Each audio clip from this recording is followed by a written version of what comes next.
Mas aqui nós temos um bloco em Neemias, capítulo 8, 9 e 10. Um dos textos mais importantes do Antigo Testamento. É a renovação da aliança com Deus, depois de terem pecado. Capítulo 8, até seria interessante, os que já abriram, vejam o capítulo 8, veja o título do capítulo 8.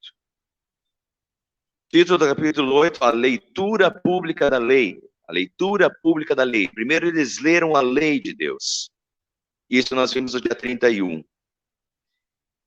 No capítulo 9, o título é a confissão dos pecados. Quando eles leram a lei de Deus, eles perceberam todos os seus pecados e confessaram os seus pecados a Deus. E no capítulo 9, nós temos uma grande confissão de pecados.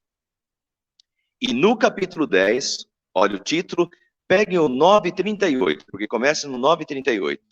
E o título é o acordo do povo. Em vista disso tudo, estamos fazendo um acordo por escrito e assinado por nossos líderes, nossos levitas e nossos sacerdotes. Esta é a relação dos que assinaram. E agora veja, então. É o 9:38, certo? Em vista disso tudo, estamos fazendo um acordo por escrito e assinado por nossos líderes, nossos levitas e nossos sacerdotes. E segue a lista de assinaturas. E agora vai vir a assinatura. Todos os que assinaram, isso aqui é um pacto. Um pacto que o povo fez com Deus. E não é um pacto de boca. Eles assinaram, escreveram, assinaram. Quem foi que assinou? Aí diz, os líderes, né? Nossos líderes, nossos levitas e nossos sacerdotes. Começa, capítulo 10, versículo 1, essa é a relação dos que assinaram. Neemias, o governador, começando pelo governador. Neemias, o governador. Daí vem uma lista de 21 nomes que eram os sacerdotes na época, todos assinaram, não vou ler a lista aqui, Zedequias, Seraías, Azarias, Jeremias, 21 nomes, pulem para o versículo 9, então versículo 8, Maasias, Bilgai e Semaías, esses eram sacerdotes, 21 sacerdotes assinaram. Agora do versículo 9 em diante, os levitas que assinaram o pacto. Jesua, filho de Azanias, Binui, e assim vai, até o versículo 27. Não vou ler todos os nomes. Versículo 28. Esses eram os levitas. Versículo 14. Os levitas é do 9 ao 13. 14. Dos líderes do povo. Parós, Paate, Moabe, Elão, Zatu e tal. Líderes do povo. Então você tem o governador assinando, os levitas, os sacerdotes e os líderes do povo. Quem mais assinou? Versículo 28. O restante do povo, sacerdotes, levitas, porteiros, cantores, servidores do templo, e todos que se separaram dos povos vizinhos por amor à lei de Deus, com suas mulheres, com todos os seus filhos e filhas capazes de entender, agora se une a seus irmãos, os nobres que já tinham assinado, e se obrigam, sob maldição e sob juramento, a seguir a lei de Deus dada por meio do seu servo de Deus, Moisés, e a obedecer fielmente a todos os mandamentos, ordenanças, decretos do Senhor nosso Deus. Esse é o pacto. E agora veja o que mais inclui. Eles perceberam, eles tinham lido durante 3 horas a lei de Deus e perceberam os seus erros e confessaram os seus erros. E agora, vejam, o que eles perceberam na leitura da lei de Deus que eles não estão fazendo. Versículo 30, tem algumas coisas aqui que eles prometem. Prometemos não dar nossas filhas em casamento aos povos vizinhos, nem aceitar que as filhas deles se casem com nossos filhos. Quando os povos vizinhos trouxerem mercadorias ou cereal para venderem no sábado ou em dias de festa, não compraremos deles nesses dias. Respeito ao sábado, ao dia do Senhor, né? Continuando, cada 7 anos abriremos mão de trabalhar a terra e cancelaremos todas as dívidas, como Deus tinha pedido, o 7º ano era sagrado. Versículo 32. Assumimos a responsabilidade de, conforme o mandamento, dar anualmente 4 gramas para o serviço do templo do nosso Deus. para os pães consagrados, para as ofertas regulares de cereal e para os holocaustos, para as ofertas dos sábados, das festas de lua nova, das festas fixas, para as ofertas sagradas, para as ofertas pelo pecado, para fazer propiciação por Israel e para as necessidades do templo do nosso Deus. Também lançamos sortes entre as famílias dos sacerdotes, dos levitas e do povo, para escalar anualmente a família que deverá trazer lenha ao templo de nosso Deus, no tempo determinado, para queimar sobre o altar do Senhor, o nosso Deus, conforme está escrito na lei. Também assumimos a responsabilidade de trazer anualmente ao templo do Senhor os primeiros frutos das nossas colheitas e de toda árvore frutífera. Conforme também está escrito na lei, traremos o primeiro dos nossos filhos e a primeira cria dos nossos rebanhos, tanto de ovelhas como de bois, para o templo do nosso Deus, para os sacerdotes que ali estiverem ministrando. Além do mais, traremos para os depósitos do templo do nosso Deus, para os sacerdotes, a nossa primeira massa de cereal moído e as nossas primeiras ofertas de cereal, do fruto de todas as nossas árvores e do nosso vinho e azeite, e traremos o dízimo das nossas colheitas para os levitas, pois são eles que recolhem os dízimos em todas as cidades onde trabalhamos. Um sacerdote descendente de Arão acompanhará os levitas quando receberem os dízimos, e os levitas terão que trazer 1/10 dos dízimos ao templo do nosso Deus, aos depósitos do templo. O povo de Israel, inclusive os levitas, deverão trazer ofertas de cereal, de vinho novo e de azeite aos depósitos, onde se guardam os utensílios para o santuário. É onde os sacerdotes ministram e onde os porteiros e os cantores ficam. Não negligenciaremos o templo do nosso Deus. E esse final aqui resume o porquê tudo isso. Tudo isso aqui é o funcionamento do culto, do templo. E lembrem, no Antigo Testamento, o templo é a presença de Deus. Deus habita no templo, certo? Deus habita entre o seu povo no templo. Portanto, é o funcionamento do templo. E tudo eram ordenanças de Deus. Eles viram que eles já não estavam mais fazendo nada disso. E é um pacto agora. Nós vamos voltar a respeitar a lei de Deus. Em todos os pontos. Em todas as ofertas, para que o templo de Deus e Deus esteja em primeiro lugar. Não negligenciaremos o templo do nosso Deus, é colocar Deus em primeiro lugar, tá? Resumidamente. Então, aqui é o pacto. Então, Neemias capítulo 8, versículo 8 a 10, né? É um dos textos mais importantes. É o volta ao pacto com Deus. O que estava acontecendo? 587, Jerusalém foi arrasada e o povo foi exilado. E em 537, o povo pôde voltar a Jerusalém e reconstruir. Bom, nós temos que lembrar que, por causa dos seus pecados, o povo perdeu a posse da terra prometida e foi castigado por Deus. E foi invadido, e Deus permitiu que os babilônios viessem e invadissem. E eles invadiram em 587, arrasaram Jerusalém, o povo foi exilado, foi deportado para outras nações, principalmente para a Babilônia. 537 eles puderam voltar. 50 anos depois. Em Jeremias, só explicando, em Jeremias vocês vão achar que foi 70 anos. Jeremias fala que o cativeiro foi de 70 anos. E não está errado, está certo. A questão é só quando começar a contar. Em 607, Nabucodonosor começou a invadir o reino e a deportar. E Nabucodonosor fez 3 grandes deportações do povo, gradativas. Então ele começou em 607, invadiu, fez a primeira deportação, depois teve uma segunda grande invasão e uma segunda grande deportação do povo, e só que a capital, Jerusalém, ainda resistia. E finalmente em 587, então Nabucodonosor destrói Jerusalém, destrói os muros, destrói o templo, aniquila praticamente a cidade, queima a cidade. A cidade virou ruínas depois disso. Já estava profetizado que isso aconteceria, por causa dos pecados do povo.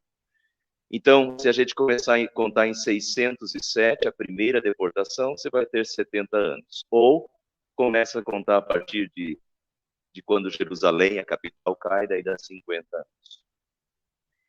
Na época de Neemias, a cidade já havia sido reconstruída, estava novamente habitada, o templo já havia sido reconstruído, e Neemias, então, reconstrói os muros da cidade.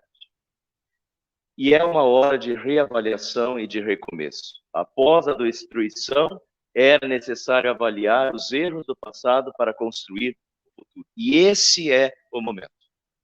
O momento de reavaliação do reino, do que nós fizemos de errado. E eles têm plena consciência onde eles erraram. Nós erramos em não seguir a Deus e não colocar Deus em primeiro lugar. E então, acontece, muito importante, pessoal, todos nós temos que fazer isso aqui, né? Hoje, por sinal, eu não mencionei isso no início do culto, hoje, por sinal, é o último domingo do ano eclesiástico, do ano da igreja.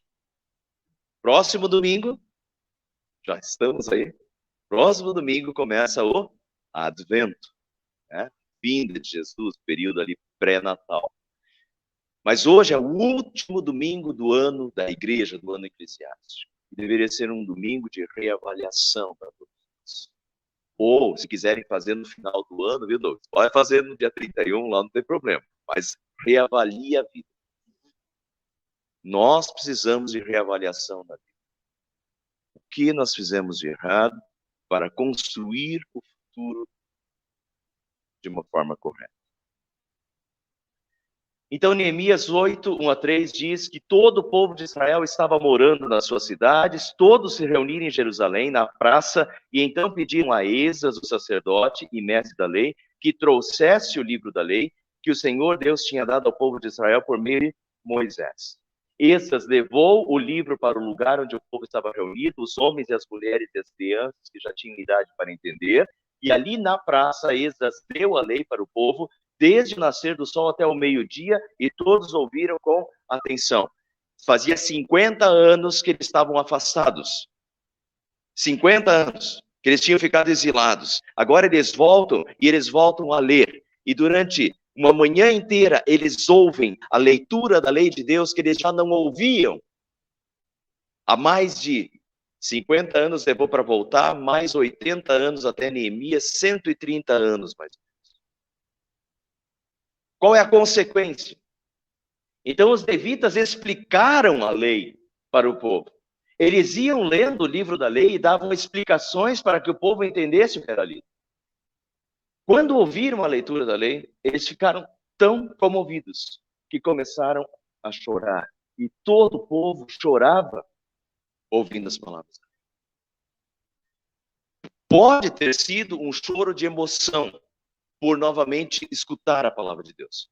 Mas, pela continuação do texto, a gente sabe que não foi só emoção por escutar. Foi arrependimento. Porque à medida que eles iam lendo, eles perceberam quanto eles tinham se afastado. Quanto eles tinham se afastado de Deus.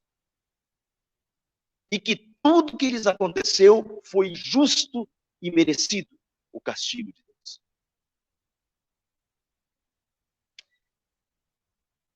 Pessoal, a gente pode dizer que a gente tem conhecimento da lei de Deus. Bom, deixa eu só terminar aqui essa parte. Em Oséias, Deus já havia avisado através do profeta Oséias, o meu povo está sendo destruído porque lhe falta o conhecimento, e foi isso que aconteceu com o povo. Neemias já tem a consequência. Oséias ainda estava profetizando que isso ia acontecer. Meu povo está sendo destruído porque lhe falta o conhecimento. Que conhecimento? Versículo 6. Que conhecimento? Versículo 7. Te esqueceste da lei de Deus. Que conhecimento? Conhecimento da lei de Deus. Meu povo está sendo destruído porque lhe falta o conhecimento. E vidas continuam sendo destruídas dentro de igreja porque lhe falta o conhecimento. Pessoas podem vir na igreja e podem não ter conhecimento de Deus. Esse povo era o povo de Deus, mas lhe faltava o conhecimento. Nós podemos dizer que nós conhecemos a lei de Deus, conhecemos a palavra de Deus? Espero que sim, espero que sim. Mas estamos fazendo uso? Estamos conhecendo toda a palavra de Deus? Qual tem sido o nosso uso da palavra de Deus todos os dias em casa? Josué, medita nela dia e noite, para que tenhas cuidado de fazer. Isso Deus diz para Josué, medita nela dia e noite, para que tenhas cuidado de fazer tudo quanto lhe ordenei. Nós conhecemos.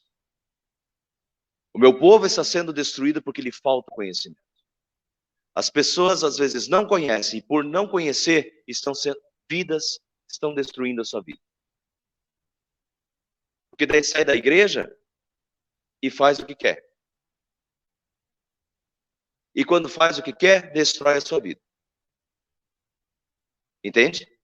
Vai fazer o que ele quer, o que o seu coração quer, e não o que Deus quer. Siga Deus. Em Deus está a bênção. Em Deus está o caminho. Meu povo está sendo destruído porque lhe falta conhecimento. Então, primeira avaliação para nós é, nós estamos conhecendo, cada um de nós podemos dizer que conhecemos a lei de Deus? Ivan, pode dizer que conhece os 66 livros? Compreende? Mas por que nós não conhecemos? Não é só o Ivan, não. O Ivan serviu agora de bode expiatório, né, Ivan? Por todos. Se nós não conhecemos, quanto mais nós conhecemos, mais o Espírito Santo pode nos guiar. E pode nos afastar do mal, nos guiar no bem, nos fortalecer para a gente não cair nos pecados diversos. Meu povo está sendo destruído porque falta conhecimento. E nós não estamos só falando de fora, estamos falando às vezes do dentro de dentro. A começar por nós. Será que tem que acontecer alguma coisa para a gente voltar para a palavra e dizer, Senhor, me afastei, não sabia, como não sabia? Está ali, né? E daí? Daí vem o arrependimento e a confissão no capítulo 9. No 24º dia, isso aconteceu, a leitura da lei durante 3 horas, aconteceu no primeiro dia do 7º mês. 23 dias depois, no 24º dia do mês, os israelitas se reuniram, jejuaram, vestiram pano de saco e puseram terra sobre a cabeça. Público, jejuaram, vestiram pano de saco e puseram terra sobre a cabeça. Sinal de humilhação diante de Deus.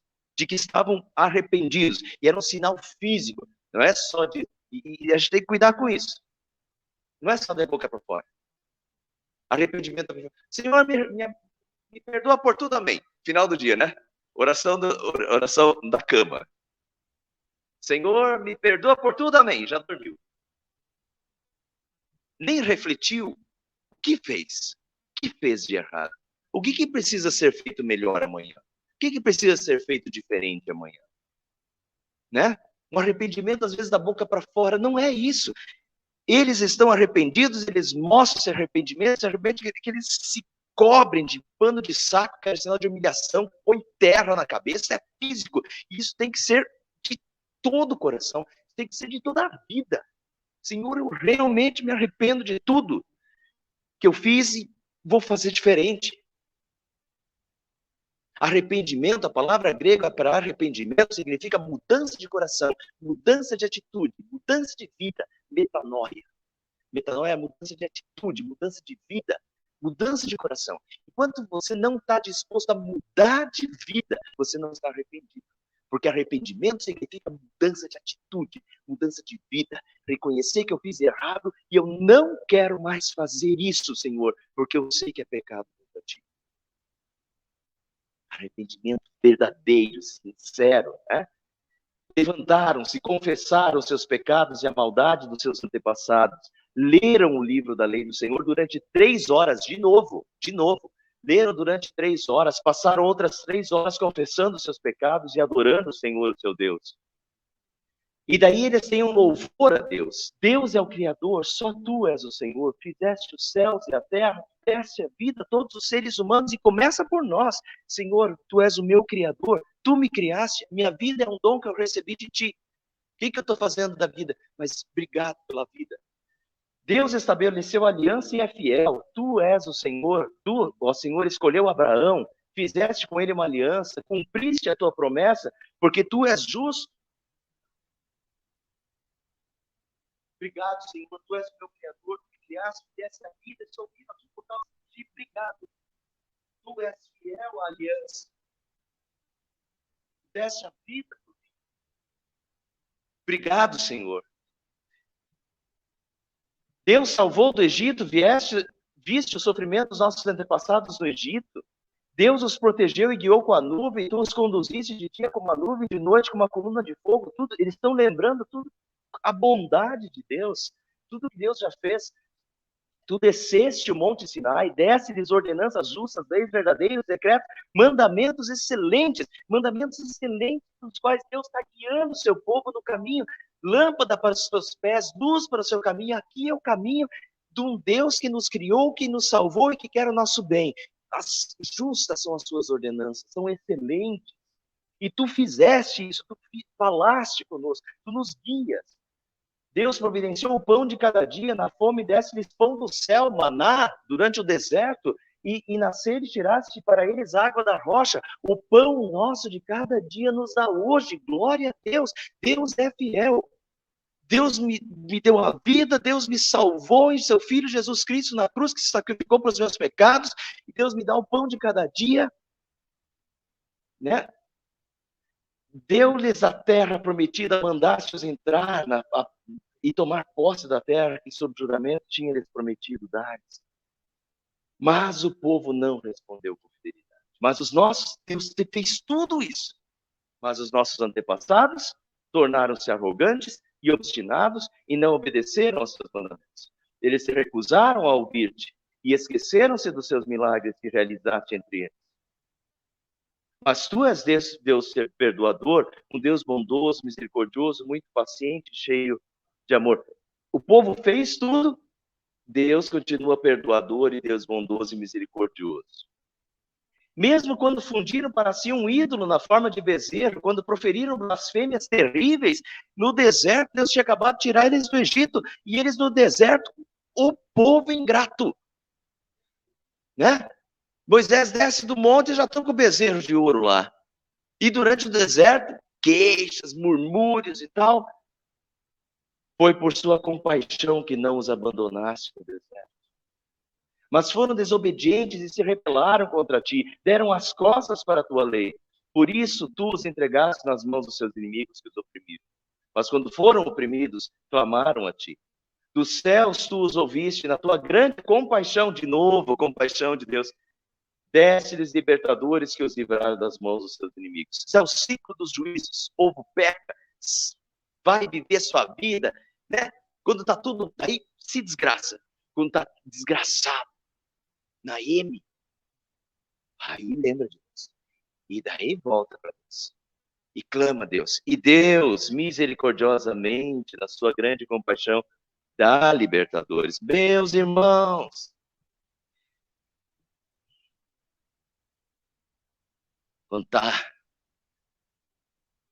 desgraçado, daí lembra de Deus. Aí, ó, é o Deus aspirina. Aí lembra que a aspirina está na gaveta. Vai lá na gaveta, pega a aspirina e toma. Tá com dor, né? Tá com dor, daí lembra de Deus. Aí tudo melhora, a dor de cabeça vai embora, não lembra mais da aspirina. Até ter dor de cabeça de novo. Entende? O Deus aspirina. Deus, quando tá desgraçado, daí lembra. Ah, tá tudo bem, né? Faz o que quer, né? Faz o que quer da vida. Aí quando tá tudo mal, de novo. Isso acontece com a gente. Deus é misericordioso. E a gente tem que levantar as mãos aos céus, né, Gary? Deus é muito misericordioso conosco. Tão compassivo. Nossa, nós somos assim.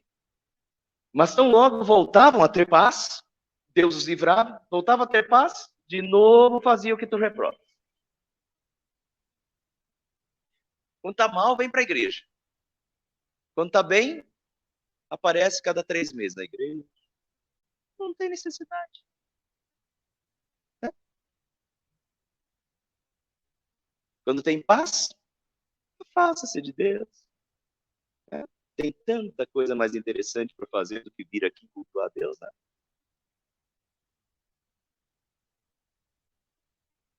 Quando voltava a ter paz, não faziam. De novo fazia o que tu reprovas. Então os abandonavas à mão dos seus inimigos para que dominassem sobre eles. E quando novamente clamavam a ti, oh Deus, né? Dos céus os ouvias com compaixão os livrados. De novo, oh Deus maravilhoso. Esses dois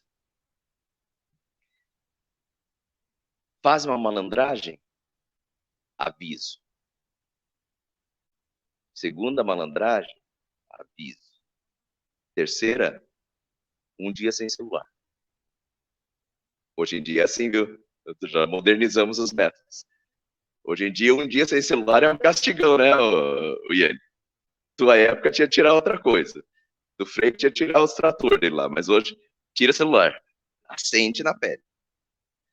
Por quê? Porque eu não amo? Não, porque eu amo. Eles têm que perceber o erro deles. Tem que mudar de atitude. Deus é o Pai nosso. Deus não faz isso? Deus não tem que fazer isso? Agora, porque Ele nos odeia? Porque Ele não nos ama? Ou às vezes Deus tem que tirar?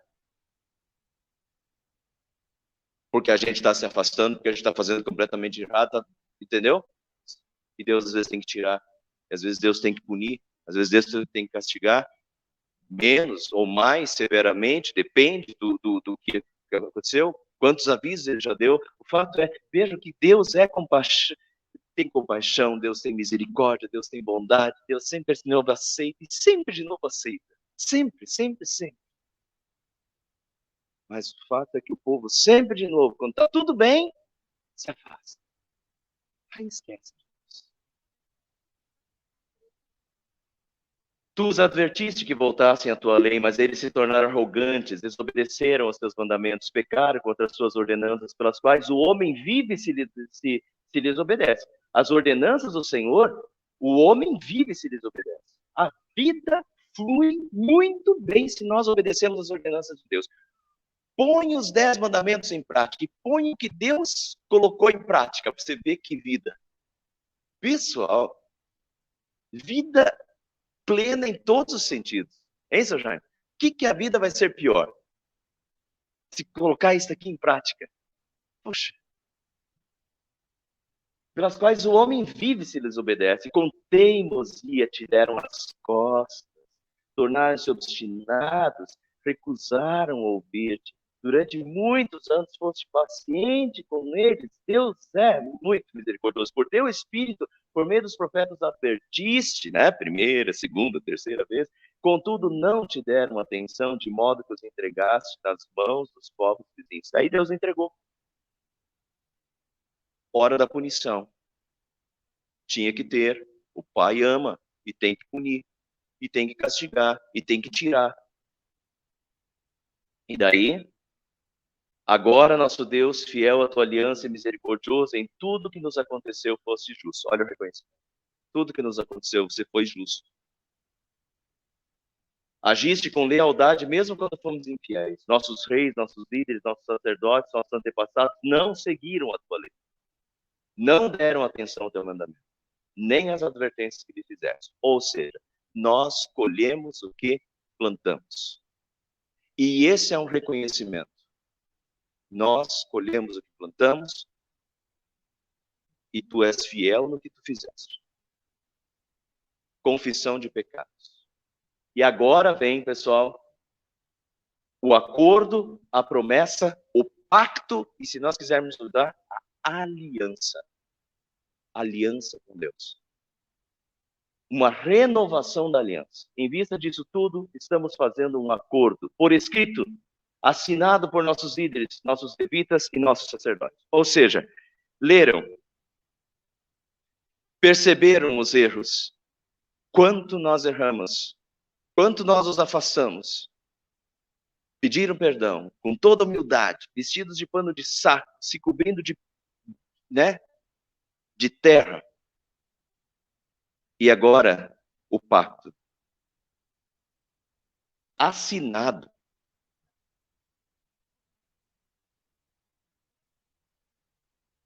Talvez mude alguma coisa. Não estou falando que a gente tem que fazer isso, né? Mas se a gente fizer isso, né? Ó, vou assinar aí embaixo. Nosso pacto com Deus, pessoal, tem que ter a nossa assinatura embaixo. Compreende? Não pode ser da boca para fora. Uma coisa chove não molha aí. Uma relação chove não molha. Ah, Senhor. É comprometimento. Eu assino embaixo. De agora em diante vai ser diferente. É isso que eles fazem. De agora em diante, nós reconhecemos, Senhor. De agora em diante vai ser diferente. Eu assino embaixo. Eu vou cumprir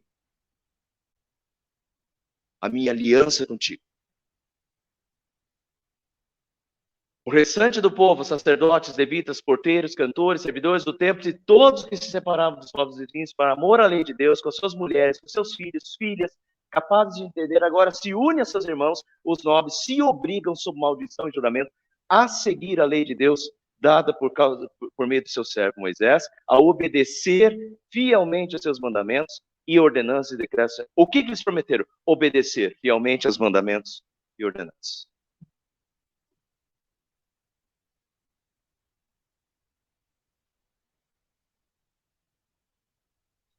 Profissão de fé é um dia. Quando foi a de vocês? Profissão de fé e renovação do voto, renovação da aliança, tem que ser constante. Compreende? Constante. Aqui está. Tu és fiel, Senhor. Eu sei disso. Se eu vou ser fiel a ti em tudo, vou ser fiel a ti com a minha vida. Em todos os pontos, tu tens a minha assinatura. É um voto, é um pacto com Deus. E que tem que ser renovado constantemente, para não virar um shopping memória de fé. E daí eles disseram que não iam mais casar com pessoas com outros deuses. Eu traduzi aqui, né? Casar com outros povos, não tem problema de casar com cristãos, mas casar com não cristãos, olha o que deu com Salomão. Deus tinha dito para não fazer. Porque Deus disse, se você casar com povos de outros deuses, eles vão enredar vocês. E eles não respeitaram. Deus falou, antes eles entraram, eles não respeitaram. Foram lá e casaram. E o que deu? Se afastaram de Deus. Salomão, qual foi o problema dele? Com as mulheres que tinham outros deuses. Casar, se relacionar com todos os povos, sim. Casar com povos que têm outros deuses, não. Honrar o dia do Senhor. Uma das coisas que eles prometeram é honrar o dia do Senhor. É diferente hoje, pessoal? Ou isso é o mandamento? Ou esse mandamento não faz parte dos 10? Ou esse mandamento não precisa respeitar? Santificarás o dia de descanso. Não está lá entre os 10? Ah, não matar é importante. Não furtar é importante. Não adulterar é importante. Todos esses são importantes. Mas, não santificar o dia de descanso não é importante. Não preciso ir. Como não precisa ir? Faz parte. Faz parte vir aqui cultuar a Deus. Faz parte vir aqui ouvir a palavra de Deus. Isso faz parte da fidelidade. Isso é tirar um dia para Deus. Como é que está o teu pacto com Deus? Nesse sentido. Como é que está o teu pacto com Deus?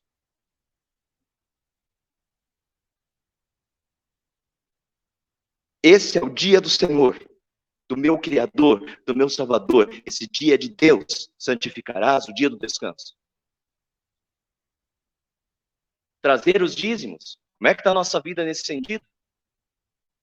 Como é que está o nosso pacto com Deus? Esse sentido de fidelidade a Deus, isso também. Cuidar para que o templo e todos os serviços divinos possam acontecer com qualidade e como Deus quer. Resumidamente, o que estava acontecendo naquela época? O povo estava dizendo. O que Jesus diz no Novo Testamento? Buscar em primeiro lugar um desses. O que o povo chega à conclusão? O povo chega à conclusão. estava prometendo buscar a Deus em primeiro lugar na sua vida, porque não estava mais buscando primeiro Deus, porque quando estava tudo em paz, não precisava de Deus.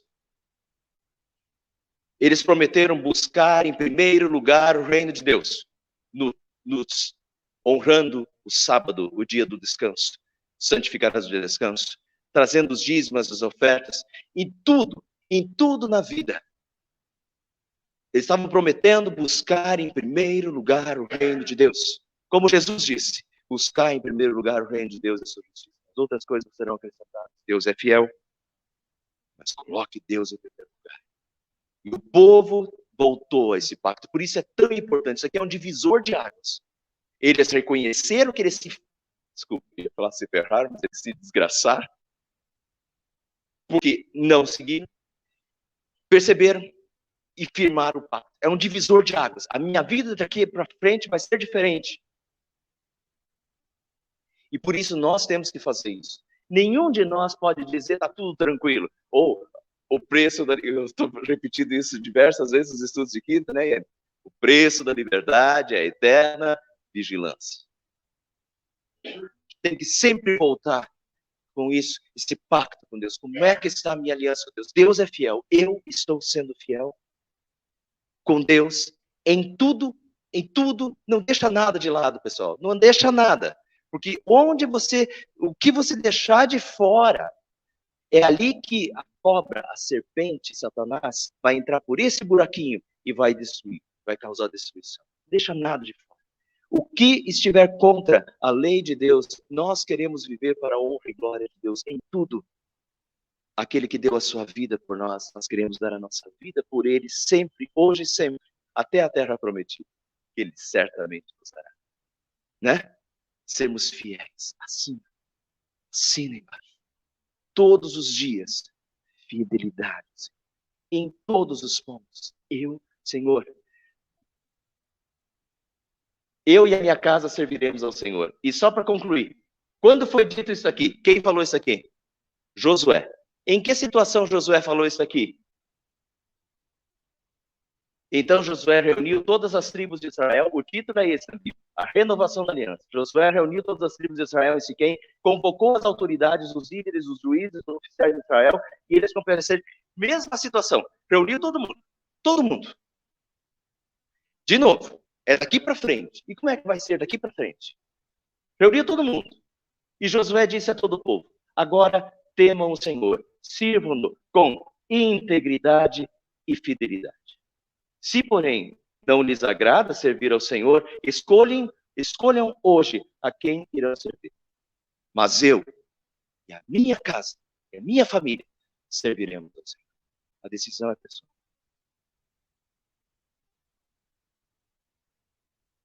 E tem que ser quase diário. Eu não sei o que os outros estão fazendo. Todo mundo faz. Mas eu e a minha família serviremos ao Senhor. E se eu não puder falar para os meus filhos, mas se pelo menos eu falo por mim, eu servirei ao Senhor. É uma renovação da vida.